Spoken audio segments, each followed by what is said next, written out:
अष्टश्लोकी। अकारार्थो विष्णुर्जगदुदय रक्षाप्रलयकृत्। मकारार्थो जीवस्तदुपकरणं वैष्णवमिदम्। उकारो नन्यर्हं नियमयति सम्बन्धमनयोः। त्रयीसारस्यात्मा प्रणव इममर्थं समदिशत्। मन्त्रब्रह्मणि मध्यमेन नमसा पुंसस्वरूपङ्गतिः। गम्यं शिशिचित्तमीचितेन पुरतः पश्चादपि स्थानतः।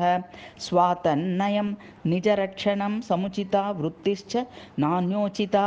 तस्यैवेति हरेर्विविच्य कथितं स्वास्यापि नार्हं ततः। अकारार्थायैव स्वमहमतमह्यं न निमहाः। नराणां नित्यानामयनमिति नारायणपदं। यमाहास्मै कालं सकलमपि सर्वत्र सकला स्वावस्था स्वामिः स्युर्मम सहजकैङ्कर्यविधयः। देहासक्तां बुद्धिर्यदि भवति पदं साधु विद्यात् तृतीयं। स्वातन्त्र्यान्तो यदि स्यात् प्रथममितरशेषद्वदिश्चेद्वितीयम्। आत्मत्रोन्मुखश्चेन्नम इति च पदं बान्धवाभासलोलः। शब्दं नारायणाख्यं विषयचपलदिश्चेत्तत्वं प्रपन्नः।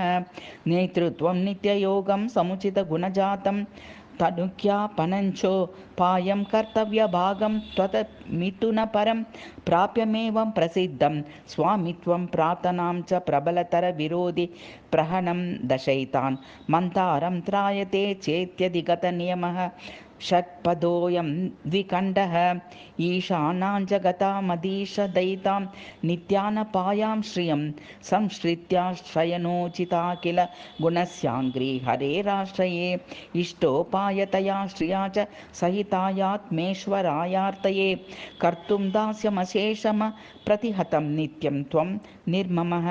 मत्प्राप्यर्थतया मयोक्तमखिलं सन्त्यज्य धर्मं पुनः।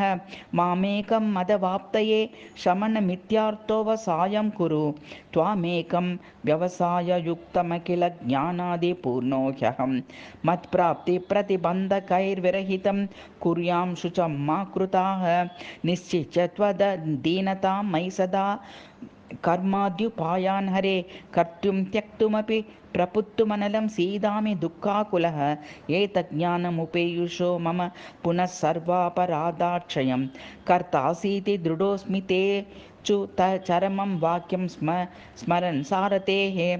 शाखानामपरिस्थितेन मनुना मूलेन लब्धात्मकः। सत्ताहेतुसकृञ्जपेन सकलं कालं द्वयेन क्षिपन्।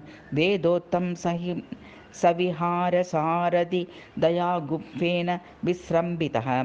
सारज्ञो यदि कश्चिदस्ति भुवने नाथः स यूतस्य नः। इति अष्टलोकी समाप्ता।